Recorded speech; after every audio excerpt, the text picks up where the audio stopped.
Good morning students. जैसा कि आप लोगों को मालूम है कि इस समय हमारा देश ही नहीं बल्कि समस्त विश्व कोविड-19 के संकटों से जूझ रहा है।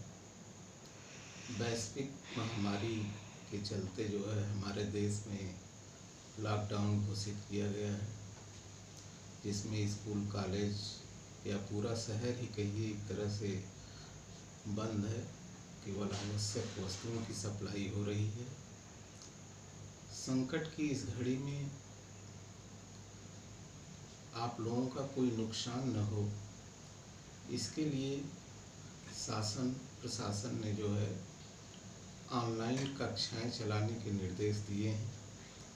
उसी निर्देश के क्रम में मैं डॉक्टर मृत्युंजय शरण शुक्ल, प्रवक्ता इतिहास, डीएवी इंटर कॉलेज उरई, आप लोगों की क्लास कक्षा 12 के छात्रों के इतिहास विषय का अध्यापन करने के लिए उपस्थित हूँ। प्यारे बच्चों, जैसा कि आप लोगों को मालूम है कि हमने पिछली कक्षा में आपको बताया था कि इतिहास क्या है। इति माने ऐसा, हास माने है, ऐसा है इसलिए इतिहास है। ऐसा ऐसी घटनाएं हुई हैं इसलिए वो इतिहास है। और मैंने आपको पिछले क्लास में ये भी बताया था कि इतिहास की सबसे सुंदर परिभाषा है पूर्व की घटनाओं का क्रमबद्ध तरीके से अध्ययन, वही इतिहास है। पूर्व की घटनाओं का मतलब केवल राजा की लड़ाइयाँ नहीं। इतिहास अपने अंदर बृहद विषय को समेटे हुए, बृहद विषय क्षेत्रों को समेटे हुए है।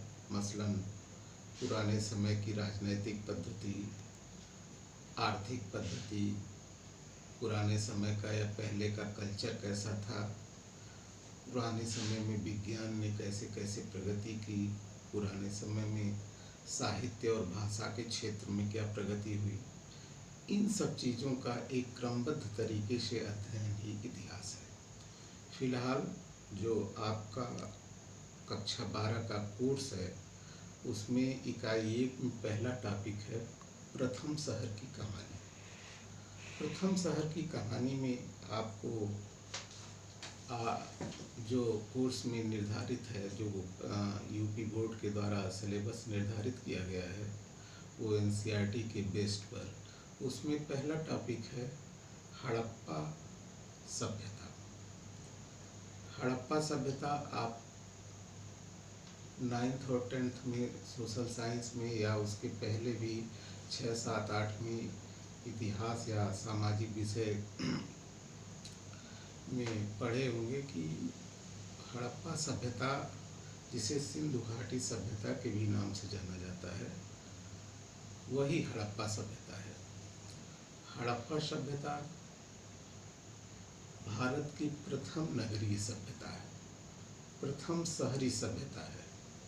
इसको कई नाम से भी जानते हैं, जैसे हमने आपको कहा हड़प्पा सभ्यता, सिंधु घाटी की सभ्यता। इसका एक और नाम भी है, इसके कुल 3 नाम हैं। तीसरा जो नाम है वो है सिंधु और सरस्वती घाटी की नदी घाटी की सभ्यता। लेकिन इन तीनों में सबसे जो उपयुक्त नाम है वो हड़प्पा सभ्यता है। कारण यह है चूँकि इस सभ्यता का अवशेष सबसे पहले हड़प्पा नामक स्थान से प्राप्त हुआ था, इसलिए इस सभ्यता का नाम हड़प्पा सभ्यता रखा गया। पुरातत्व में जिस सभ्यता के अवशेष सबसे पहले जिस स्थान से प्राप्त होते हैं, उसी स्थान के नाम पर उस सभ्यता का या उस संस्कृति का नाम रख दिया जाता है। चूँकि हड़प्पा सभ्यता के अवशेष सबसे पहले प्राप्त हुए, इसलिए इसका नाम हड़प्पा सभ्यता रखा गया। इसको सिंधु घाटी की सभ्यता क्यों कहा जाता है?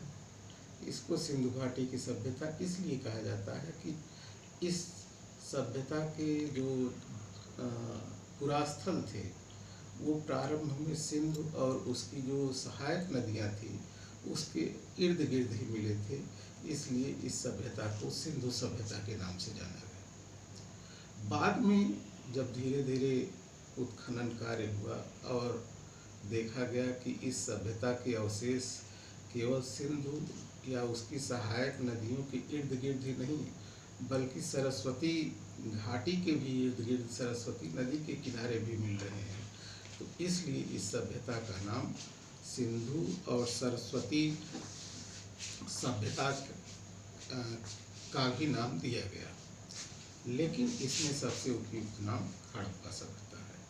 प्यारे बच्चों, ये तो हो गया इस सभ्यता का नामकरण। अब इसके बाद अब इस सभ्यता की उत्पत्ति कैसे हुई, इसका कालक्रम क्या है, इस सभ्यता का विस्तार कहाँ कहाँ था, इस सभ्यता की विशेषताएं क्या क्या थी, इस सभ्यता के कौन कौन से पुरास्थल हैं, मुख्य पुरास्थल कौन कौन से हैं, उसकी खोज किसने की थी, किस नदी के किनारे वह पुरास्थल स्थित है, इन सब बातों के लिए मैं आपको जो है एक ऑडियो क्लिप के जरिए अपना संचार करूंगा।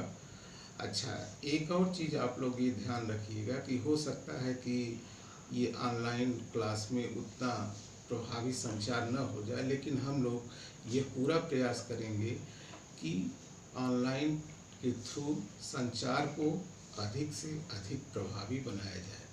धन्यवाद।